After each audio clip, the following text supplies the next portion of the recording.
Hola,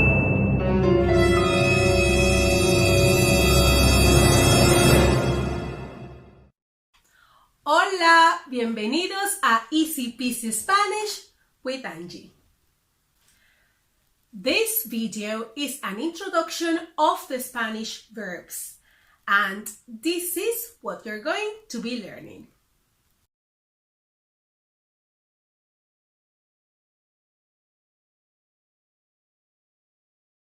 Before learning about the Spanish verbs, I encourage you to watch the whole video. It is very important because in this video, I will be teaching you basic rules.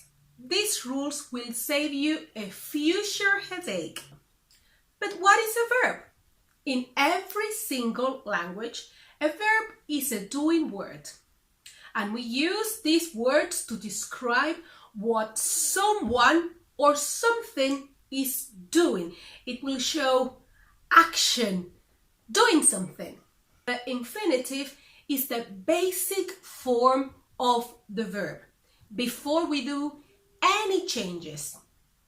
It could be before doing a change in tense or in person.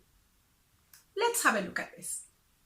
In English, the infinitive form of the verb is when you use the word to.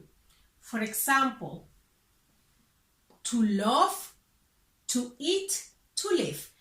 As you can see, in English you are using two words for the infinitive. Now, in Spanish it's a little bit different. We're going to use one word. In English you have two words. In Spanish we're going to use only one word. For example, amar, to love, comer, to eat, vivir, to live. Something very important is that when you are using the infinitive form of the verb in Spanish, the end of that verb will be always ar, or ir. As you can see here,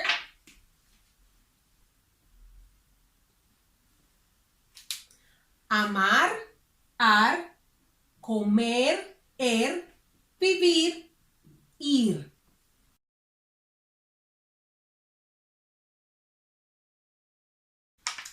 I'm also sure that you have come across the word conjugation. A conjugation is the way the verb changes in tense. When we talk about tense, we're talking about past, present, and future. Or when the verb changes in number. When I talk about number, I'm talking about singular, one, plural, more than one. Or if the verb changes in person. And when I talk about person, I'm talking about I, you, he, and she. So let's repeat. A conjugation is the way the verb changes in tense, person, or number. Now, let's have a look at this. This is something very important and I want you to pay attention to this. We are going to divide the verb in two parts, stem and ending. Remember that these verbs, they are all in the infinitive form. Amar, comer, vivir. Now, when I conjugate this verb, I'm going to keep the stem exactly as it is. And what I'm going to change is the ending. The ending will tell me if I'm talking about me, if I'm talking about he or she. But the ending will also tell me if I'm talking in the past, in the future, or the present. And it will tell me if I'm talking about one or more than one, singular or plural. So this is very important. And this will happen only with the regular verbs. But let's not complicate this situation because we're going to talk about the regular verbs a little bit later. This is an example, un ejemplo, es un ejemplo de la conjugación del verbo amar. So here we have the subject pronouns. Yo, tú, él or ella, nosotros, ustedes. In Spain, they would say vosotros y ellos. In English, I, you, he, she, we, you, all of you, and they. So we have the verb amar, el verbo amar. The stem of this verb is am. As I said, the ending of the verb will tell me different things. It will give me different informations. For example, we are going to conjugate this verb now, okay? Remember that when we are going to conjugate a verb, we have to remove the ending, the infinitive part of the verb, the -e, we have to remove that part, and then we're going to write the end of the verb according to the person, the tense, or the number. So this verb is in present tense, and it's a regular verb, okay? Don't worry about all the things. Don't think, oh, that's too much, because I don't want you to memorize these things. All I want you to do is to understand that when we conjugate a verb, we have to change the ending, and the ending will give us different information. We will gather different information from the ending. So this is not your time to memorize these verbs or think about this is just an introduction, okay? So don't panic. It's gonna be easier for you with the time. So let's take the stem of el verbo amar. Am. So we are going to have yo amo. I love. Yo amo. And what is this ending telling me?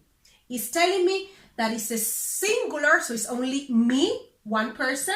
It's telling me that it's the first person, but it's also telling me that the verb is in present tense. How do I know that? Well, when we talk about the regular verbs, you will understand all those things, okay? Now, let's carry on. Tú amas. You love. Él or ella ama. He or she loves. Nosotros, we amamos. Nosotros amamos. Ustedes, in Spain, they would say vosotros.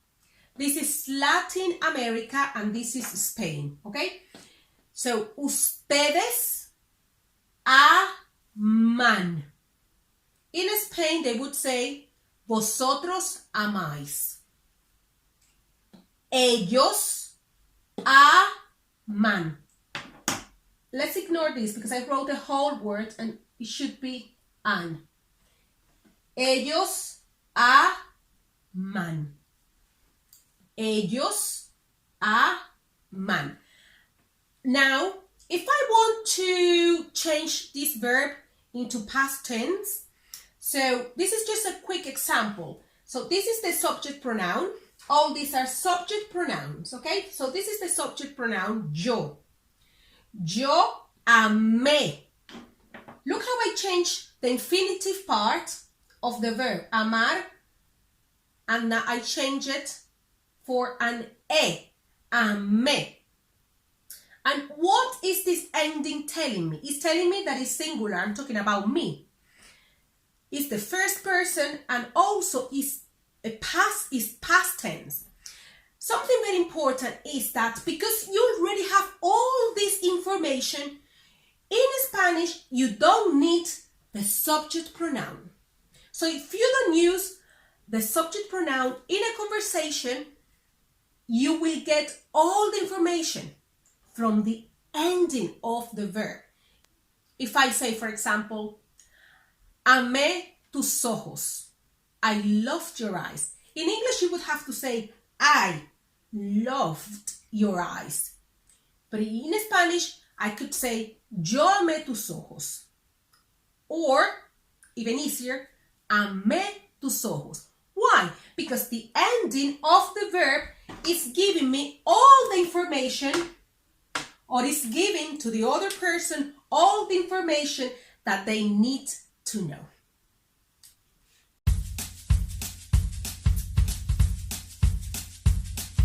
I'm going to give you a little introduction about the Spanish regular and irregular verbs. What is a regular verb? But the most important thing is that a regular verb will never, ever change